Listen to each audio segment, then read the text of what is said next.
ठीक है student, in previous lecture we study practice set 6.2 trigonometry, application of trigonometry. उसमें से जो नेक्स्ट क्वेश्चन है हमारा थर्ड क्वेश्चन देखेंगे हम गाइस। थर्ड क्वेश्चन देखिए, two buildings are facing each other on a road of width 12 metre. Okay, दो building है। ओके, तो फर्स्टली उसकी फिगर कैसे बनाएंगे। सपोज एक बिल्डिंग है और एक अदर अदर बिल्डिंग है सपोज। ओके, ये सपोज करेंगे बिल्डिंग्स है, इसके नाम देंगे हम। Two buildings are facing each other on the road of width. इन दोनों का जो रोड है विड्थ है कितने, 12 metre. Okay, 12 metre. From the top of the first building which is 10 metre height, म्हणजे फर्स्ट बिल्डिंग की हाइट क्या है, 10 मीटर है। Okay, 10 metre. The angle of elevation of top of the second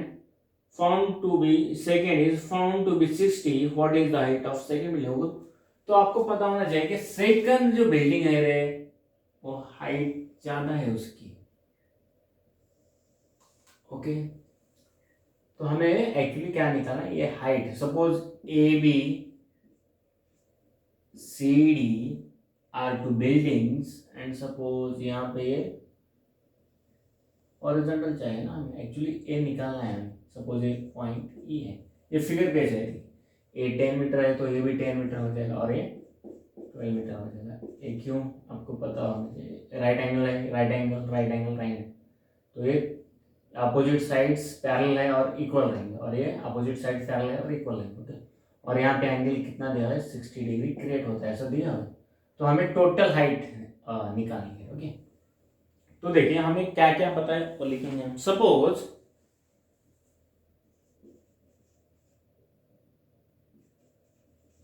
there are two buildings A B and C D. Okay, and A B equal to 10 metre. Okay, ध्यान रखिए, there are two buildings A, B and C, D respectively। तो first कुठली होगी, कौन सी होगी, A B first और C D second होगी, 10 metre है। And given that angle of E B D equal to 60 degree. और हम फिगर से देखें, ये राइट एंगल है, ये राइट एंगल है, ये राइट एंगल है, ये राइट एंगल है। अपोजिट साइड्स पैरेलल होंगी तो ये दोनों इक्वल होंगी। ये अपोजिट साइड है, पैरेलल है, तो यहाँ पे राइट एंगल ट्रायंगल है, तो क्या हो जाएगा, इक्वल हो जाएंगे। तो हम क्या क्या लिख सकते हैं, ए बी इक्वल टू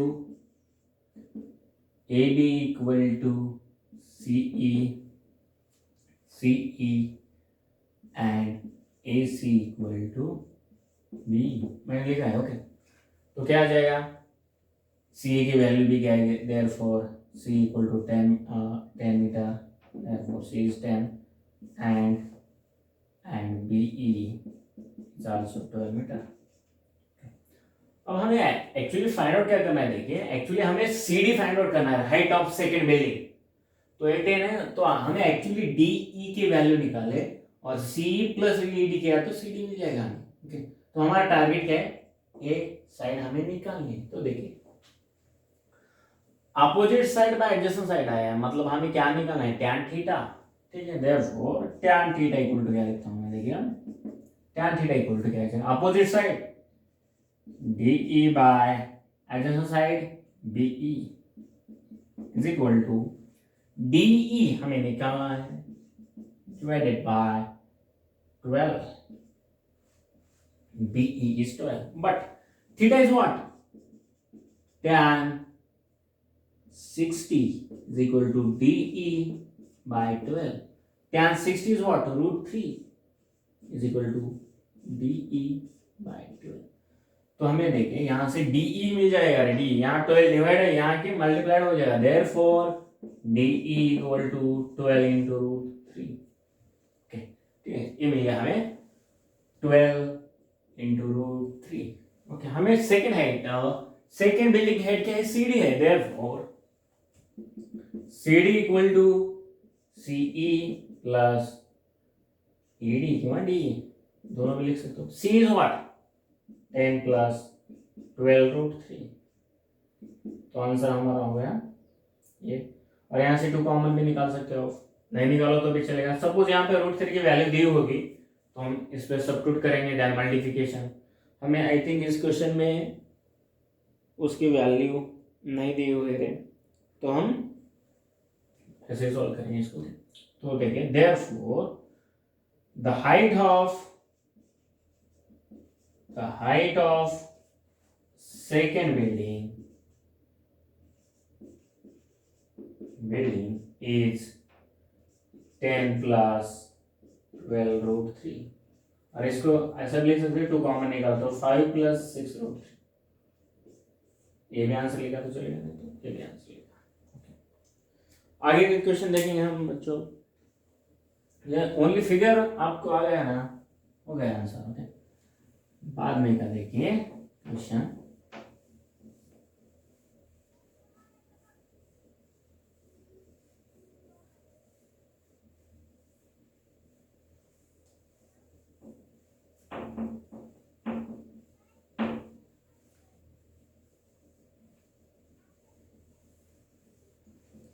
जो क्वेश्चन 4 है देखेंगे हम। एक्चुअली 6 क्वेश्चन है इसमें, 6 में से एक पक्का एग्जाम में आएगा।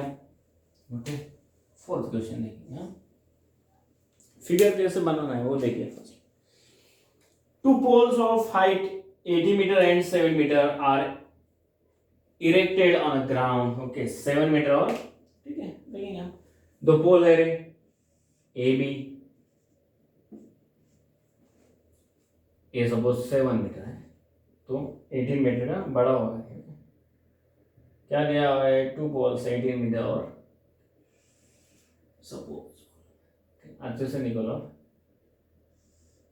ए बी और C D suppose. Okay, 2 poles are erected on a ground. The length of the wire fastened at their tops in 20 meter. Okay, ठीक है, ये 7 है तो ये टोटल 18 मीटर होगा टोटल ना। तो यहाँ पे ये ज्वाइंट किया है इन दोनों के टॉप को, तो उसे 22 मीटर वायर लगता है। Okay, find the angle made by the wire with the horizontal के साथ, मतलब यहाँ पे एक हॉरिजॉन्टल डालना पड़ेगा, A B C D E suppose. ठीक है स्टूडेंट, यहाँ हमें इतनी इंफॉर्मेशन दी हुई है, तो हमें एक्चुअली क्या निकालना है, ये एंगल थीटा जो है वो निकालना है। ठीक है, देखेंगे हम हमारे पास क्या क्या देखेंगे, वहां से हम वैल्यूज निकालेंगे। ठीक है बच्चों, ये देखिए और कुछ नहीं हमें। ओके, ठीक है, हम देखेंगे हम हमें क्या मिलेगा। ओके, सपोज फर्स्टली सपोज करेंगे, suppose A B and C D are 2 poles erected at a ground. Okay, वो लिख सकते हो। and AB equal to 7 metre and CD equal to 18 metre में दिया है। ओके, लेकिन हम फिगर से लिख सकते थे AB इक्वल टू CE, तो AB CE इक्वल टू क्या आएगा, AB is what, AB is 7 metre. Okay, अब मुझे बताइए ये मिल गया 7, तो ये टोटल 18 मीटर है, तो CD इक्वल टू मैं क्या लिख सकता हूं, देखिए CD इक्वल टू क्या आएगा रे, CD CE प्लस DE, तो D की वैल्यू हम निकालेंगे। CD इज व्हाट 18 मीटर और C is 7 metre plus D, तो D इक्वल टू देखिए 18 माइनस 7 आएगा रे, तो D equal to what 11 metre. ये हमें मिल गया 11 मीटर। ओके, ठीक है, तो हमें एंगल निकालना। ओके, अब कौन सा रेशियो यूज करना है, एक कांसेप्ट क्लियर होना चाहिए आपको। देखिए, अपोजिट साइड बाय हाइपोटेनियस आया है, देखिए थीटा का अपोजिट साइड क्या है। ओके, एंड इसमें क्या करेंगे आप, लेट और लिखेंगे angle of E B is equal to theta. Theta हमें निकालना है, तो देखिए अपोजिट बाय हाइपोटेनियस किसका फार्मूला है, कौन से रेशियो का फार्मूला है, अपोजिट साइड बाय हाइपोटेनियस। तो हमें यहां पे क्या यूज करना है, sine theta is equal to what, opposite side by hypotenuse. ठीक है, यहां पे फर्स्टली फार्मूला लेके opposite side by hypotenuse is equal to what, opposite side is what, DE by hypotenuse is AB is equal to 11/22 that is what 1/2। ये हमें मिल गया sine theta. तो sign के कौन से एंगल की वैल्यू 1/2 रहते, तो साइन 30 की वैल्यू क्या है रे, 1/2 है। ओके, तो देयरफॉर थीटा इक्वल टू क्या आएगा रे, 30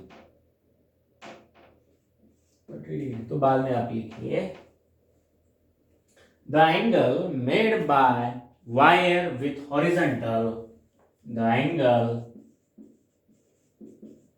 made by wire and horizontal is 30 degree. ये हो गया आपका आंसर। बहुत ही इंटरेस्टिंग क्वेश्चन है, लेकिन आपको एक समझ में आना चाहिए ये रेशियो का यूज मैंने क्यों किया, बिकॉज ऑफ हमें जिनकी इंफॉर्मेशन दी हुई है वो कौन से साइड है वो देखेंगे और उससे हम डिसाइड करेंगे कि कौन सा रेशियो हमें यूज करना है। ठीक है, बाद में का क्वेश्चन देखिए बच्चों।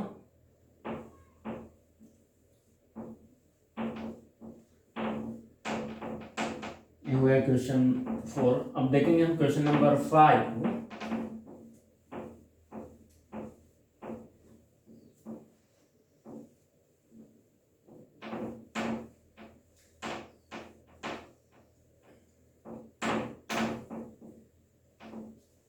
फाइव क्वेश्चन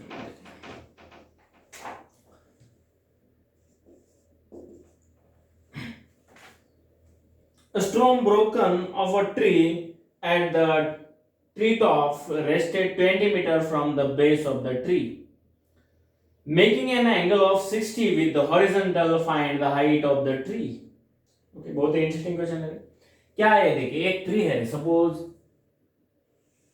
सॉरी एक ट्री है रे हमारे पास, सपोज एक ट्री है, AB इज ए ट्री। तो ये कट हो गया है यहाँ, सपोज DA पॉइंट पे कट हो गया है सपोज।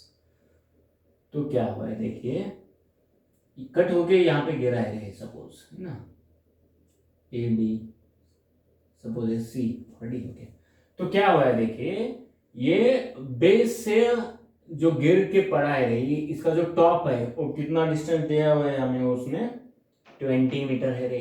ओके, तो हमें एक टोटल हाइट निकालनी है इसमें। ओके, तो AD देखिए हमें क्या दिया हुआ है, stone is broken top. Okay, और एंगल क्या दिया हुआ है हमें, 60 एंगल दिया हुआ है। तो हमें एक्चुअली क्या निकालना है, ये देखिए आपको ये तो पता होगा कि BD और DC इक्वल रहेंगे, because of A part cut होके यहाँ पे गिरा है तो इतना ही लेंथ रहेगा ना उसका। ओके, तो हमें एक्चुअली क्या निकालना है, इसकी वैल्यू निकालनी है और इसकी वैल्यू निकालनी है और बाद में हमें टोटल वैल्यू निकालनी है। ठीक है, देखेंगे हम फर्स्टली क्या कैसे निकालेंगे हम इसकी हाइट। फिगर्स समझ में ले लो, एक ट्री था रे, उसकी हाइट हमें निकालनी है, वो कट हो गया है और गिर के पड़ा है। ओके, यहां से गिर के पड़ा है तो क्या हो जाएगा, एक लेंथ और एक लेंथ, ये जो हाइट है ये यहां से यहां तक और ये यहां से यहां तक की हाइट सेम रहेंगे, बिकॉज ऑफ वही पार्ट कट होके यहां पे गिरा है। ओके, तो हमें ये पता होगा। ठीक है, हम फर्स्ट लिखेंगे suppose AB is a tree and tree broken at point D। Okay, वो वहां से कट हो गया, therefore BD equal to DC equal रहेंगे, बिकॉज ऑफ वही पार्ट वहां पे गिरा है। And also and AC equal to 20 metre हमें दिया हुआ है। ओके, तो हमें टोटल निकालना है, हमें एक्चुअली हमारा टारगेट क्या है, AB इज व्हाट तो ए बी के वास्ते हम क्या लिख सकते हैं, ए बी इक्वल टू क्या आएगा, देखिए A B equal to what, A D plus D B. तो हमें ये दो वैल्यूज निकालने हैं। ओके, तो ये वो कैसे निकालेंगे, देखिए हमारे पास ये एंगल है, अपोजिट बाय एडजेसेंट कौन सा रेशियो, देखिए हमें पहले एडी की वैल्यू निकालते हैं, बाद में डीसी की वैल्यू निकालेंगे, और डीसी की वैल्यू और बीडी की वैल्यू सेम रहेंगी। तो हमें हमारा फर्स्ट टारगेट होगा ये, तो opposite by adjacent is what, tan theta, and angle of BCA is equal to 60 degree. Okay, therefore tan theta equal to क्या आएगा, अपोजिट बाय एडजेसेंट, तो tan 60 degree is equal to क्या आएगा, देखिए opposite is what, AD by AC, तो tan 60 is what, √3 equal to AD हमें निकालना है, AC इज व्हाट 20, तो एडी इक्वल टू देखिए यहाँ पे 20 डिवाइडेड यहाँ पे मल्टीप्लाइड हो जाएगा 20√3, ये हमें मिलेगा एडी 20√3। ठीक है बच्चों, ये हमें मिलेगा, लेकिन हमें डीबी भी चाहिए, डीबी और डीसी क्या है, इक्वल है, तो हम डीसी निकाल सकते हैं। देखिए ये हमें डीसी निकालना है, तो डीसी मतलब क्या आएगा, देखिए अपोजिट बाय हाइपोटेनियस। यहाँ पे दो तरीके से हम सॉल्व कर सकते हैं, cos थीटा भी यूज कर सकते हैं और sin थीटा भी यूज कर सकते हैं। ओके, ठीक है, यहाँ पे sin थीटा भी यूज किया तो चलेगा, अपोजिट बाय हाइपोटेनियस है। ओके, और cos थीटा भी यूज किया तो चलेगा। sin theta is equal to what, opposite side by hypotenuse, तो sin 60 equal to opposite is what 20√3 by BC। sin 60 is what, √3 by 2 is equal to 2√3 by BC, तो DC यहाँ पे multiply हो जाएगा, DC into √3 by 2 equal to 20√3, तो DC equal to क्या आएगा, देखिए बच्चों ये 2 यहाँ पे डिवाइड है, मल्टीप्लाई हो जाएगा, √3 क्या हुआ है, √3 यहाँ पे क्या है, मल्टीप्लाई है, डिवाइड हो जाएगा, दैट इज व्हाट, देखिए क्या आएगा 20√3 into 2 by √3, that is √3 get cancel, DC is what, DC हमें मिल गया 40 मीटर। तो हमें फाइनली क्या लेते हैं, हमें अब फाइनली क्या निकालना है, पूरे ट्री की लेंथ। तो क्या हमें एक्चुअली क्या निकालना है, AB, therefore AB equal to, AB is what, AD plus DB, AD is what, AD 20√3 plus 40, तो ये हमारा आंसर हो गया। √3 सपोज हमें दिया है क्या नहीं, हम देखेंगे इसमें, √3 की वैल्यू हमें नहीं दी हुई, तो हमारा आंसर ये होगा, यहाँ से 20 कॉमन भी निकाल सकते हो, √3 प्लस 2, ये हमारा आंसर, ये लिखा तो भी चलेगा, ए भी लिखा तो मीटर, मीटर में लिखो, ये आंसर हो गया, हमारा आंसर हो गया। ठीक है, बहुत ही इंटरेस्टिंग है। पहले हमें ए साइड निकाली, बाद में हमें ए बी साइड निकालना है। तो देखिए डीसी और डीबी इक्वल है ना, इसके वास्ते मैंने ये डीसी को क्या, इस डीबी को क्या लिया, ठीक है, ये यहाँ पे लिखिए डीसी इक्वल टू क्या, डीसी इक्वल टू बीडी है ना, देयरफॉर बीडी इक्वल टू क्या है, therefore BD equal to what 40 आएगा ना, तो बीडी की जगह मैंने क्या आएगा 40 मीटर। स्टेप भी आप उसमें इंक्लूड कर सकते हो। ओके, नेक्स्ट क्वेश्चन देखिए आप, देखेंगे नेक्स्ट क्वेश्चन, जो लास्ट हमारा प्रैक्टिस सेट का जो क्वेश्चन है ना, वो देखेंगे फर्स्ट में।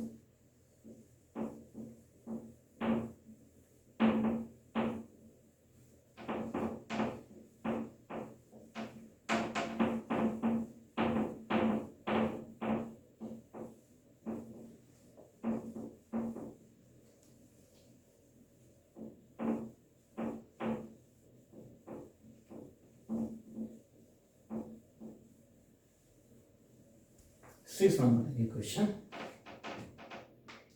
A kite is flying. Okay, sixth question. Last जो हमारा है, A kite is flying at a height of 60 meter above the ground. The string attached to the kite is tight at the ground. It makes an angle of 60 with the ground. Assume that the string is a straight. Find the length of the string. Okay. ये देखिए ये kite है वो ground से ये suppose ए ground है और B suppose यहाँ पे काइट है तो वो कितनी हाइट पे है 60 metre above from ground. Okay. और वो क्या बोल रहे हैं देखिए a kite is flying at the height of 60 meter above the ground. The string attached to the kite is tied to the ground. It makes an angle of 60 with the ground. Okay देखिए ये stream है suppose straight है ABC suppose.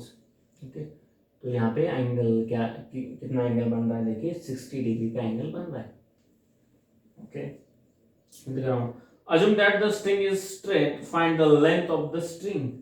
तो हमें actually क्या निकालना है length of string मतलब BC की वैल्यू निकालनी है हमें. ओके ठीक है. देखिए हमें क्या निकालना है A निकालना है. ठीक है स्टूडेंट हम देखेंगे अब अपोजिट साइड बाय हाइपोटेन्यूज यहाँ पे आ रहा है अपोजिट साइड बाय हाइपोटेन्यूज को देखेंगे. Okay suppose kite at point B and distance of AB is 60 meter. Okay, suppose kite at point B and the distance of AB is 60 meter is given and angle of ACB is equal to 60 degree is a given. Then हमें find out करना है BC is equal to what. देखिए बहुत ही simple question है. Okay ठीक है. तो देखिए हमें क्या पता है हमें क्या निकालना है. देखिए opposite by hypotenuse that is what sin theta. Therefore sin theta equal to हमें पता है क्या है sin theta is what opposite side by hypotenuse. Opposite side is what? Sin 60 equal to क्या है फिर sin 60 is what 60 by BC. तो sin 60 is what root 3 by 2 is equal to what 60 by BC. तो BC equal to क्या है BC यहाँ पे multiply करेंगे BC into root 3 by 2 equal to BC into root 3 by 2 equal to 60. That is BC equal to 60 into 2 by root 3. तो BC equal to क्या आएगा 120 by root 3. तो मैंने अभी आपको बोला था जब भी स्क्वायर रूट में टर्म आएगी रहे तो उस डिनोमिनेटर का रैशनलाइजिंग फैक्टर से मल्टीप्लाई एंड डिवाइड करने का root 3 by root. Calculation easy होता है. ओके 120 into root 3 by 3 लिखेंगे मैं डायरेक्ट 3 लिखूंगा because of root 3 into root 3 square and square it cancel that is what 3 that is 40 into root 3. तो हमें root 3 की वैल्यू दी होगी तो हम इसका यूज करेंगे 40 into 1.73. देखिए मैं root 3 की वैल्यू दी हुई 1.73 is equal to क्या आएगा देखिए 0 12 8 6 that is 2 point that is 69.2 meter. okay तो बाद में लिखिए therefore the length of string is 69.2 meter. ये हुआ हमारा आंसर. ओके ठीक है बच्चों हमारा जो प्रैक्टिस सेट 6.2 है उसके सब क्वेश्चन हमने सॉल्व किए थे. लेकिन ये देखिए इसमें अंडरस्टैंडिंग मतलब हमें फिगर बनाना आना चाहिए. फिगर बन गए तो आपको पता होना चाहिए कि बाद में कौन सा रेशो यूज करना है. हो गया हमारा जो हमारा प्रैक्टिस सेट था. ओके जो आगे के क्वेश्चन है हमारा प्रॉब्लम सेट 6 उसमें के भी क्वेश्चन हम सॉल्व करेंगे. अगले वीडियो में। ओके, ठीक है स्टूडेंट।